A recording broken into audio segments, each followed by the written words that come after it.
Welcome to The Daily Grind, a Bluff City Media daily podcast. Stepping up to the microphone is your host, Luke Hatmaker. Grab your favorite morning brew and let's get to the show.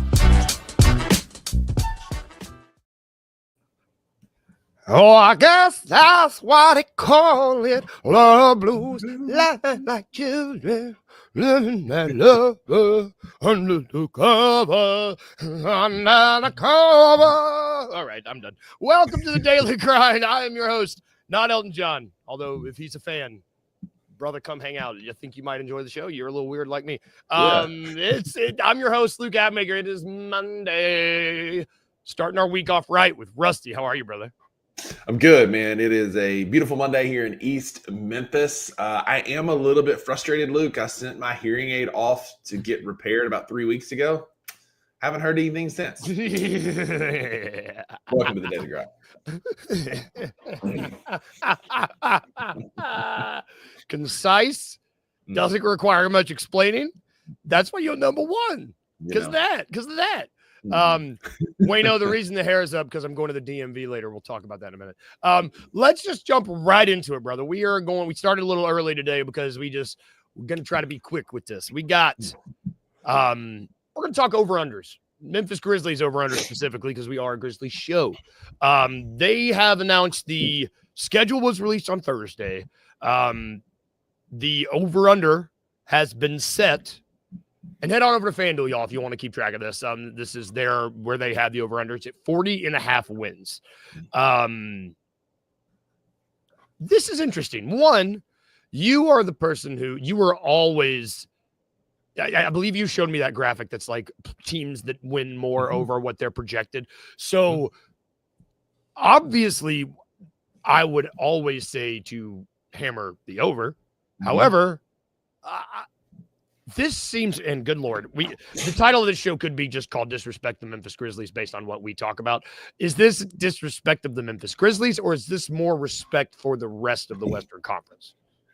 It's probably the rational brain says it's a combination of both. But as a fan, I'm just, we get hated on here. It's Memphis versus everybody. And so that's exactly what this is more hate on Memphis.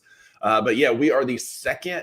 We're the team that we're second best at going over preseason projections since 2015. I mean, because part of it is the disrespect we get from Vegas. They're always putting lines low. 40.5 is wild. That'd be an 8-win regression from last year. And I know we're going to miss Desmond Bane. Don't get me wrong. We are going to absolutely miss Flyby King. I talked about him last night on the Sports Ethos Atlanta Hawks podcast and how he was a significant cog in our offense. But I don't know that we're going to be 8 wins worse this year, especially looking at the schedule. Yes, the first half of the season sucks, and that's when we're not going to have Zach Edey for a good chunk of that. There's a chance we may not have Jaren. But if those guys come back and they're cut loose and unlocked by new coach Tumas Isolo, then the back half of the schedule is very favorable. And I think you absolutely – I told him last night I would hammer the over on the Grizzlies. I'd hammer the over on the Hawks because the Hawks are at 46.5. And I think both of these teams are going to end up on the upper echelon of the conferences with 46 to 48 wins. Well, so let's put their odds up for before we keep talking, because these are over at FanDuel Sports. Y'all check these out. I mean, if you're going to bet here, it's the best place to do it. All in one. It's just really easy. The over 40.5 is -102. The under 40.5 is -130. So the line is moving. So what this means, because when I looked at this on Friday, it was dead even money. It was -114 to go over. It was -114 to go under. So now more money is coming in that the Grizzlies are going to go over 40.5 wins. That's what that means by that number getting smaller. So eventually you're going to see positive money as they're trying to influence people to swing the other way. Yep. And let's, as a fun little exercise, we were talking, the first half of the season, we talked about maybe being tougher. However, you look at the schedule, there's a chance we come out October 6-0. I mean, because they start the first 6 games of the season are versus New Orleans, versus Miami, versus the Pacers. And those are all 3 games at home. So the Pelicans, Heat, Pacers all come. We could easily win those 3. Yep. Then you got Golden State, Phoenix, and the Lakers. Yep. I see you beating Golden State, and the Lakers might be tough, but it is not inconceivable that they go 6-0 in the month of October. Mm-hmm. And if they can, this first half of the season is going to be about winning as many games as you like. I mean, it's always about winning as many games as you can, but you got to build that cushion. You got to win a few, build that cushion. That way you can afford to lose a couple with ED being out.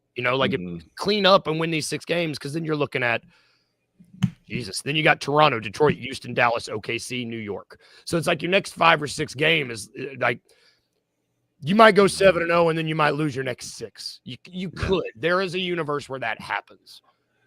Yeah, I mean that's quite a run there. Even Boston without Jason Tatum that's a tough stretch in the month of November when you've got games against Houston, Dallas, and then like you said, you're on a road trip that includes games at New York. Same time I'll be there. Boston, Cleveland, San Antonio. Like that's quite a tour of good teams. And then you come home for one game before you head back out to Dallas. And so, like, there are stretches in the schedule that are brutal. I think there was one. Let's see. I'm not seeing where I was looking, but there's like, then it gets easier because then you look at similar stretches in the month of March. And like to begin the month of March, you've got at Indiana, at Minnesota, Portland, the Clippers at home, Brooklyn, Philly, Detroit, Chicago. And so, I mean, it's a decent little run to start the month of March where you could make up some ground on the back half of the season. February and March both could be a lot of makeup time. They could really make up a lot of time in the month of March and April.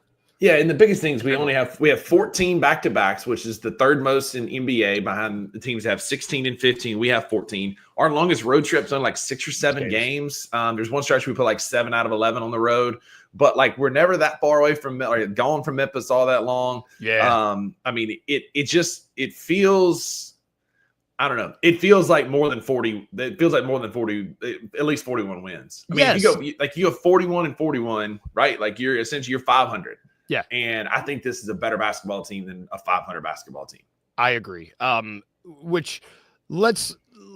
think that most people, I mean, you look around the league, I think most smart, most logical people are like, well, the Grizzlies are going to win more than 40 games. Mm-hmm. I think most people are kind of leaning that way, even if it's just like 41 or 42. I think a lot of people are thinking that 40 is just really, really low. Mm-hmm. I should have done some homework on here, but for the sake of this, I want to go through all of our back-to-backs and just see what they look like. We've got in October, we got Miami and Indianapolis. Then we can win both those. Yep. You've got beginning of November, Toronto and Detroit. Mm-hmm. Then you've got like a week later, New York and Boston. That one, and you're going to be there, right? That's when you're going to be there. I'll be up there, but I won't be at You'll be in the game. Yeah. Then you've got to go into December, so they get a little bit of a break. And then you've got 2 days before Christmas, they got Oklahoma City and Utah. Mm-hmm. And then you go on to January. You got to go a little bit. 25th and 26th, Denver, Houston. That's going to suck. We've got one on the 6th and 7th, too, at home with San Antonio and Phoenix. Yep, you're right. I skipped. So we just got to the first one, and it's in January where I'm worried we might lose both. Yeah. Up until that, we could go 1-1, which is, like you said, if you go 500, that's the goal. If you go 500 this entire way, that's 41 and 41.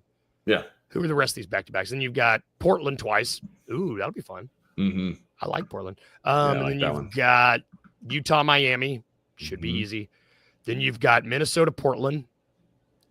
Then you got Boston, Charlotte. I don't know. Like these back-to-backs are easy. Houston, Chicago. And then Milwaukee, Cleveland. That's the last one.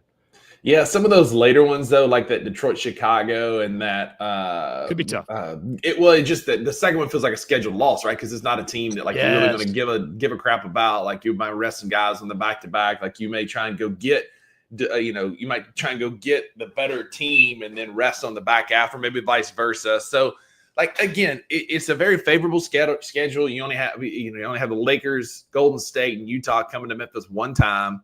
But like, I don't know. I just feel like we get a lot of our games. We get 10 nationally televised games, which is going to be fun to watch. Yeah. I I don't know. I'm cautiously optimistic because we're kind of counted out again. And typically when we're counted out, Luke, is when we make a run and we end up finishing really well. The years that there's a lot of hype on Memphis going into the season are the years that we get hurt and things don't go super well. So I am completely okay with flying under the radar until that ball is tipped in October, and then we start playing real basketball and show that we're better than what people are prognosticating us to be. There's your big word for the day. Love but that. I feel like this Memphis Grizzlies team has a chance to be a sneaky team in the Western Conference. Yeah, I'd be curious. We might start just making this part of the show every Monday till the season starts. I'm glad you noticed the line movement too, because this is fun to. I mean, we looked right after the schedule was dropped, and it was not this. Watching this line change is going to be a really fascinating watch. We are still the odds-on favorite of either conference to be in the play-in at -105. Next closest being Miami, Toronto, and Dallas at +100. It looks like the Spurs are tied with us now at -105. So to be in the play-in, as they're predicting us and the Spurs. And then our playoff chances have moved a little bit to make the 2025-26 Memphis playoffs. The Memphis Grizzlies are +132 to make it and -174 to miss it. So that has moved a little bit. Yeah. Oh, fun. Fun. This is why odds are fun. And Wayno brings up a good point here. Like, if we just do better, like last year, you remember how many games we lost? And I got sick and tired of all of y'all, looking at all y'all in the comments and everybody on X in November and December, where I'm like, guys, we're losing to Portland and we're losing to Chicago and we're losing to Brooklyn. This is a bad sign. And I was crucified by my co-host of the Two Buck Sports Show for being a pessimist in November and December. And those same losses came back and bit us in the ass in the spring. We were doing the same damn thing. And I don't want to hear it. Like, I want to beat the bad teams this year. Yes, it's November and December, and games don't matter. They mattered last year. They're going to matter this year. I want to beat the bad teams early in the season, especially because the gauntlet we have to run at the beginning of the season, go get the wins you can get. Yeah, man, that's a good point. Like, I'm sitting here talking about how, these should be 6 wins. We should have beaten Brooklyn and Chicago in the early half of last season, and we didn't. So it's a very good point. It's all. Yeah, and shout out to Tim last night on the Sports Ethos Atlanta Hawks podcast, going to bring up that core memory of mine when Dyson Daniels picked Desmond Bain's pocket in that stretch of losing like 3-4 straight games on single possessions. Like, are you kidding me, bro? I was at the Knicks game. Like, come on, man. Like, it all happened in a week. It was very traumatic. God, I forgot about that. We're moving on. So let's all that to say, like, we start the season off with New Orleans, Miami, and Indiana. Go get 3 wins. Be 3-0. Go be 3-0 when you play Golden State, like the first team with any kind of like poise or any kind of semblance of being good. Like, be 3-0. Come on. 3 home games too, right? 3 home games to start the season against 3 bad teams. The Pelicans, cheeks. Miami just traded Haywood Highsmith. They're not doing what are they even doing? Indiana doesn't have Tyrese, and they ain't got Miles Turner anymore. Go beat the Pacers. Like, go be a legit basketball team. That's all we're asking. You know who else I'm asking to be a legit sports team? We're going to change gears and go to the NFL because it is time to overreact to preseason week 2, and I will be happy to go first because the Bears. Bear down, Chicago Bears. We will fight our way to victory. They beat the Bills 38-0. And look, I'm overreacting, but seriously, the biggest thing that I care about is that Caleb Williams didn't look like a walking trash bag. That's really all that I cared about, because I had Daniel Greer on here. He looked like doggy doo-doo in training camp, like just bad, like bad body language, bad everything. Just looked like poop. Hey, shout out Tim. Appreciate you in the comments, even though you got that PTSD on me last night. It was good. What was nice about it, like, you did it with a smile. It was real subtle, and it took me a minute to be like, ow. And there's nothing like that knife that goes in your side with the guy smiling. You're like, oh no. Ow. Owies. Is he a Bears fan? Tim, you a Bears fan? He's a big Georgia fan. He's a Georgia Tech fan. He's a Georgia sports fan. He's Falcons. He was watching the Atlanta Dream last night, WNBA. Big Georgia sports guy. Hell yeah. Atlanta might be better to be on the gravy train than the Bears. I don't know. So the Bears won 38-0. What were some of the other games? Jaguars beat the fact that you can tie in these games. Jaguars tied the Saints 17-17. Denver beat Arizona 27-7. Titans won 23-20, overset Atlanta Falcons, and Cam Ward, like, there's glimpses there, right? Yeah, there are. Like, Yes, there are. You want to overreact, like Cam Ward might be our best quarterback we've had in a hot minute. Yep. And like Van Jefferson goes drop that beautiful out, like I guess that he ran like a post corner and was wide open, and Cam Ward put it right on the buttons, only for Van Jefferson to drop it in stride and then throw him under the bus. And Cam Ward handled it like a professional and just said, hey, like, could have put a little more touch on it or whatever, but like, it was a beautiful pass. There's a lot of potential there. There's a lot to like there. It's going to be a long season in Nashville, but there's a lot to like about Cam Ward if we can just get a few pieces to just kind of click around him. Yes. Overreaction. Ashton Genty is back. As we had the same one. I was about to be like, you ready to talk Ashton Genty, brother? You ready? Because game one didn't look so great, -3 rushing yards. But you could tell like it was, they were kind of keyed up on him. But brother, when he hit that truck stick and just ran through that cat, man, like after coming out with, like, he went came off with that, he was like, I need to get my shoulder looked at. I'm good. And just pop that dude. I just yelled him on my microphone. He's one that we both really liked coming into the season. We liked him last football season. And he's someone that I like the way he plays. And as he said, if you're going to draft somebody, you might want to draft the one that they can't tackle. Yep. I'm a big fan of that moxie. It's like, you know what? The game of football is about tackling. That's it. Good on you, man. I don't know who I heard say this. They said when someone tries to tackle him, it looks like they're getting shocked because he's just like, I don't know. I mean, the guy stands like Michael Myers in the backfield and is thankfully he's gotten into actually like athletic stance now, but for the vast majority of last year, he just stood like Michael Myers, like just the imposing, like there's nothing you can do about this. Like, I'm going to stand here flat-footed and then I will run through your face. Yep. So yeah, like the biggest two overreactions I think we're both agreed are the Ashton Genty could set the rushing rookie record, and the Bears are going to win the Super Bowl. I think that's the best overreaction we could possibly do. Or maybe that's an underreaction. I don't know. We are going to take a really quick break, and then when we get back, we're going to, maybe play It's a Trap. I don't know. We'll see. Right after this quick break.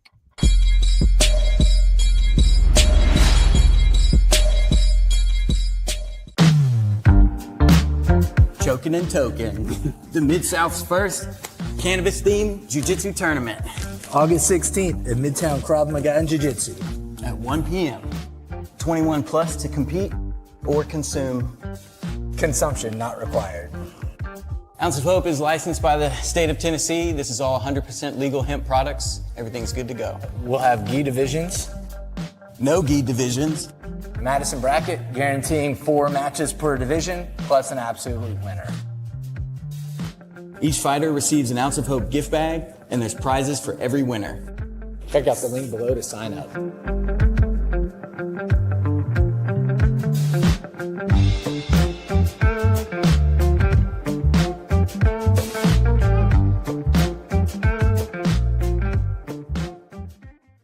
I'm not going to sit here and say he's going to be a dark horse rookie of the year and he's going to revitalize the franchise. But if he can come in and be like I said, what we thought GG was going to be, then I think that's a home run draft pick.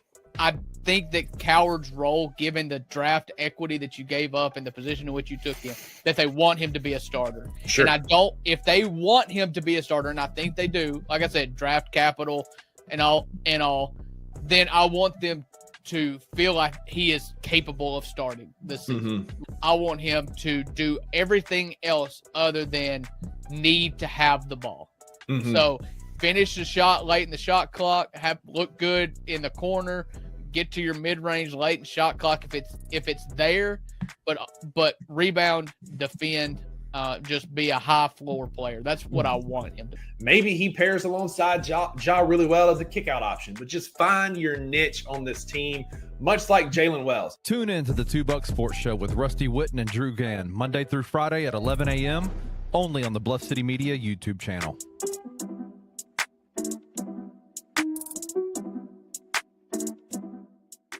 My thinking is, if I sign a guy that's of that caliber, especially as much as that kid's getting hyped up, especially in this this transfer portal NIL deal market, I'm not screwing around with no other dude, man. Like that dude's gonna play for me. What makes you think that kid's coming back? Like, The kid's gonna be playing for Colorado next year, bro. Like, I don't, like The Tiger football program, the Tiger staff, thinks that Brendan Lewis gives them the best opportunity to win games. And this shit is about winning games, bro. You don't. I get it. So yes, Antoine Hill Jr. is a fantastic quarterback, a 4-star quarterback, highest rated recruit quarterback recruit ever in the history of the University of Memphis. But you don't play freshmen if you want to win games. But if you operate every year with the fear of I've got to do things to not lose guys, bro, you're sunk. You're sunk. Like, you've got to win games. Winning games is all that matters. And Brendan Lewis helps them win games more than Antoine Hill Jr. does this year. Check out the Anthony Sain Show Monday through Friday at 1 p.m. only on the Bluff City Media YouTube channel.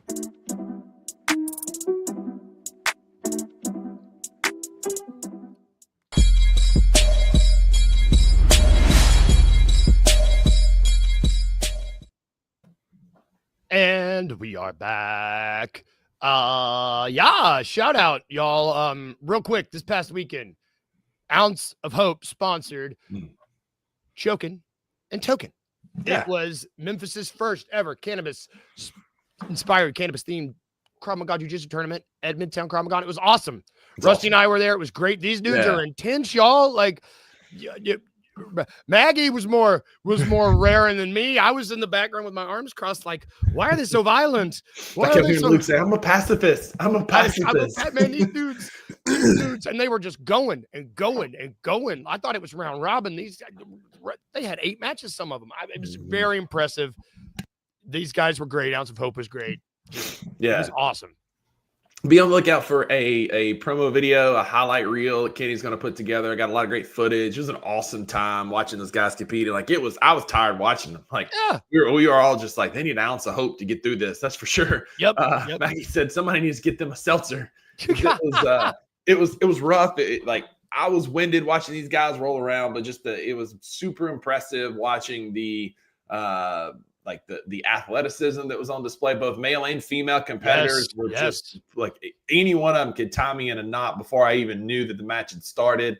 There was Isaac and Isaiah. I don't know their last names. These two guys that they actually fought each other or faced each other 3 times. Man, in incredible matches. Isaiah ended up finishing runner up on the day. The great prize packages given out with seltzers and gear and different stuff. So it was really well-run tournament that we hope to be a part of for many years to come, for sure. Yep. So if you missed it, your loss. Stay tuned. College football season. We're going to be doing a lot more events, y'all. We got the stuff at Grind City Brewing, which is going to be really cool. I think I've got my container of morph suits coming for Rusty to put on. So we're going to be, is that what you're wearing? Leotards, morph suits? I don't remember. Absolutely. I'm picking my winners. That's what it is. All right, folks, we are back. It's time for our daily dose of HR Trap. The name of the game, it's a trap. It's in honor of, Admiral Akbar, our guy. RIP.